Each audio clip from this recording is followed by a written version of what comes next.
Catholic mindfulness is built on a spirituality of abandonment to divine providence.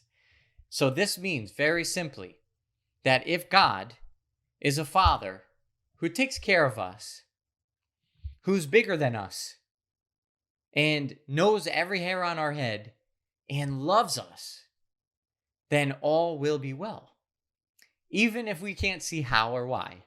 And so that's why we can take a breath, focus back on the present moment, let go of the ruminations, let go of the stress and anxiety and all the narratives in our mind running around. I have to figure this out. I got to see how this is going to work. I have to order enough toilet paper. I have to know like how my kids are going to get through this year at school. How are they ever going to go to college? How will they ever be happy for the rest of their life?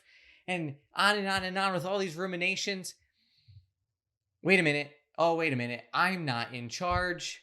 I forgot. God is in charge. That's the point. So this is what we have to come back to. The only thing that matters is that we trust in God's providence.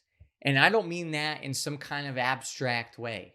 I mean that literally in the way we live our life. Your choices about how you talk about masks matter. They are an indication of your faith. How you think and feel about death is an indication of your faith. How you talk and think about virality is an indication of your faith.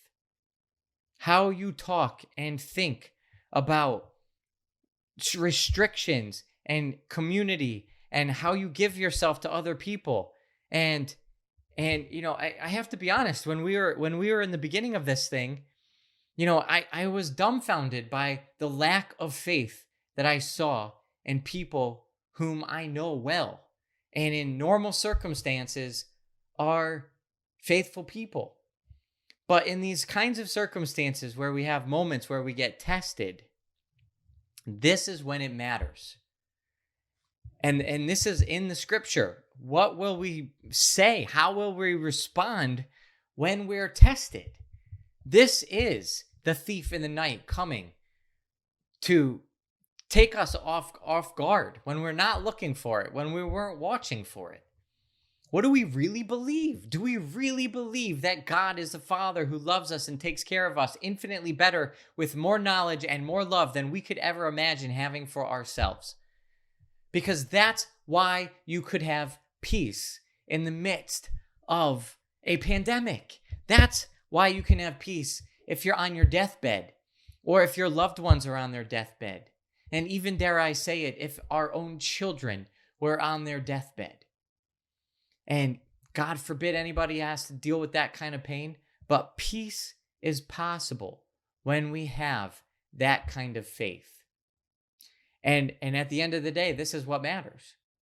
So let's talk about the psychological consequences of not having faith.